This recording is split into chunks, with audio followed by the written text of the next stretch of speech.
Papahanaumokuakea. Papahanaumokuakea is the word that I got to learn today. Not just read it, but to pronounce it. Why? Because it is a marine national monument just off the coast of Hawaii. Papahanaumokuakea.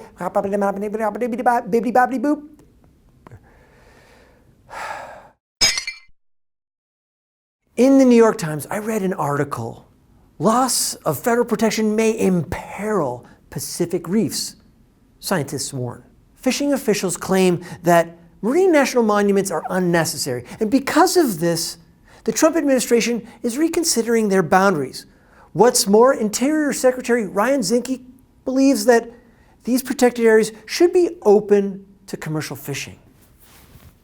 Let's start with our ocean floor, which isn't flat. In fact, it has topography. If you have topography at the bottom of the ocean, that's bathymetry.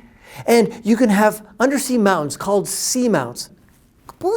And when they receive enough light and the water temperatures are right, they can be flush with life. And this is where Papahanaumokuakea comes back into our story, because it's a series of seamounts in the northwestern islands of Hawaii, and protected because it's a marine national monument. Hawaii, I like Hawaii. I've never been, but I just like the idea of Hawaii. Wouldn't it be cool to go swimming with the fish? The article compares these seamounts with those that are unprotected, and found quite a difference, where those that are protected are teeming with life, while those that are unprotected are damaged by fishing. The article prompted a question in my head about whether marine national monuments are necessary.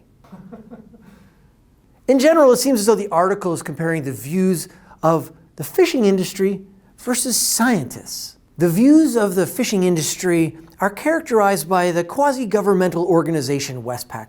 Westpac is the West Pacific Fishery Management Council. Westpac argues that the best way to regulate fishing so that they can sustain maximum yields every year is not by limiting space so much as limiting catch, gear, and fishing season. They say that protected areas curtail economic growth. So here is my oversimplification of the argument.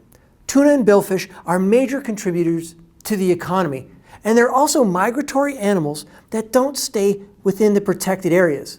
So the fishermen would save time and money if they could fish within the protected areas as opposed to traveling farther away to catch the same fish.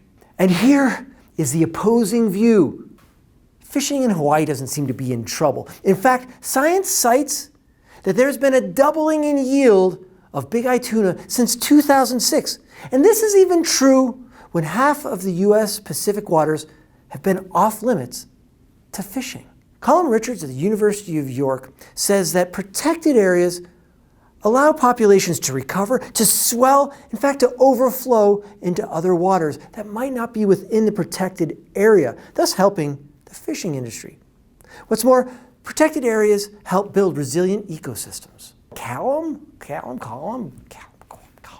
I don't think I've ever known a person named Callum. And then there's Jonathan Mee of Mount Royal University, who says that there are some lazy fish species that like to stick around a small area. And if these areas are within a protected region, the fish can grow old enough to reproduce. And when you get a lot of fish that can reproduce, you get a lot more fish.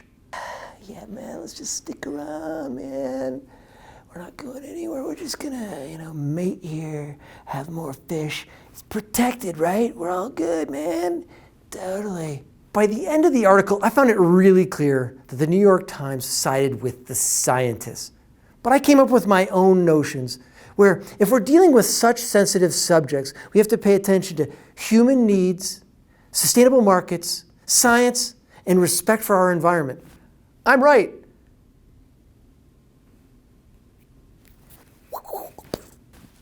Those are my thoughts. Thanks for joining us on this show. Head on over to our YouTube or Facebook page, give us a like, and join us on our next episode. Join us on our next episode, because if you don't